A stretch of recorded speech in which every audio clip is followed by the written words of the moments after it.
ringing. Keep the heads ringing. Okay, so today I'm going to review Monster's Beats by Dr. Dre headphones. I currently have the white studio edition, as you can see. So I'll give everyone a bit of background info on the Beats by Dre line. First, they came out in 2008, and being Monster Audio branded, carry a hefty price tag as well. Second, they have many different variations of the same line. There are the Studio Edition, which I have, then you have the Solo HDs, which are the ones below the Studio Edition. Then you have the Tour Editions, which are just like regular in-ear headphones, and their respective pricing are as follows. The Tour Editions are priced at $249.95, the Solo HDs are $299, and the Studio Editions are $500 Australian. Now these are all, I believe these are exclusive to the Apple Store, where I picked mine up. I haven't seen them online unless you go to a US store or something like that. Now the Beats by Dre headphones also come in a variety of colors. The color options for the Studio Editions are black and white, and the color options for the Solo HDs are black, white and red. Now the reds are a special edition though. And finally, the Tour Editions come in just black. Now I'll get straight into the review. The first issue I want to talk about regarding these headphones is that sadly these headphones are quite overpriced. If we put these up against, let's say, Bose, the Beats by Dre will blitz them. That being said, as we all know, Bose is overpriced and overhyped. See any similarities?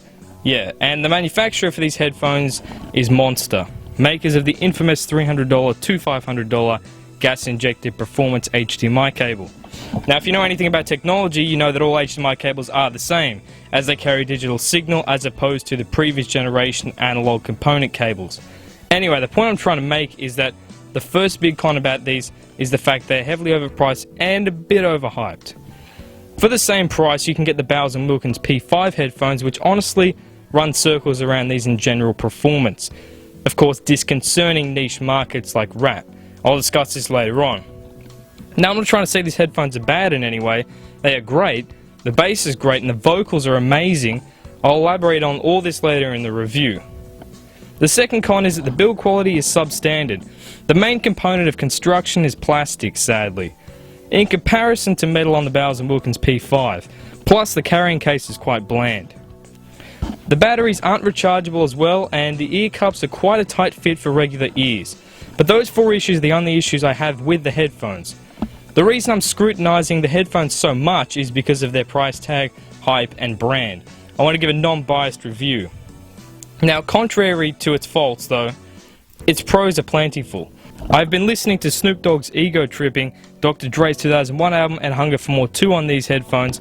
The sound quality is just simply amazing. These headphones are honestly made for people who like music genres that have quite a lot of bass in them, like rap or, I guess, orchestra. The Beats by Dr. Dre is a bass monster, whereas Bose or Bowers & Wilkins have low levels of bass. Their vocals are more refined and not as bass intensive. The vocals on the Beats though are amazing, combined with the bass. So throughout the lows and highs it remains incredible. These headphones are how rap is meant to be heard. As it states, it really is. Dr. Dre is of course a producer and produces rap beats exclusively. He might delve into R&B and hip hop and that, but mainly he's exclusive to rap. As an example, try listening to Bang Bang on his 2001 album with the Beats by Dr. Dre and you'll know why I say they are designed for rap. Now I'll play a sample. Everywhere I go, I'll ever seem to hear it. No matter where I go, I'll ever seem to see it. If you were listening to that on the Beats by Dr. Dre, you'd know that that sounded amazing. The next great thing about these headphones is that they can be transported with great ease. They fold like so. The only problem that you could run into is that they require batteries, which unfortunately are not rechargeable, unless you want to buy your own rechargeable set of batteries. I currently do not know the battery life, but I'm guessing it's quite a long time. Also, the ease of use is very good for people who aren't tech savvy. They won't have a problem using them, as you just put in the batteries, plug in the cable, turn it on, and you're done. They come with two cables, one with a control pod and one with just the wire. I am of course using the latter. Also included was an aeroplane adapter and a stereo adapter, so the inclusions were plentiful to get you up and running. Aesthetically, these headphones look amazing. They're sleek and just generally appealing.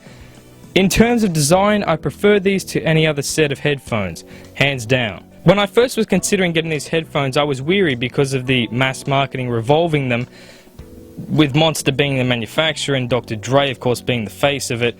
From previous experiences, that combo is almost never good. A celebrity endorsing it with a gritty brand manufacturing it. I am, however, very pleased that I decided to get these. They definitely aren't all hype and no results, but definitely not $500 worth of results. If you can find a deal, I would get them. Otherwise, Sennheiser makes amazing headphones, and also Bowers & Wilkins, among others. So just have a look around. I would give these headphones a 9 out of 10 for sound quality, an 8 out of 10 for design, a 5 out of 10 for build quality, and a 7 out of 10 for extras. And overall, I rate them 8 out of 10. Hopefully you enjoyed my review of Monster's Beats by Dr. Dre Studio Edition. If you enjoyed the video, subscribe for more.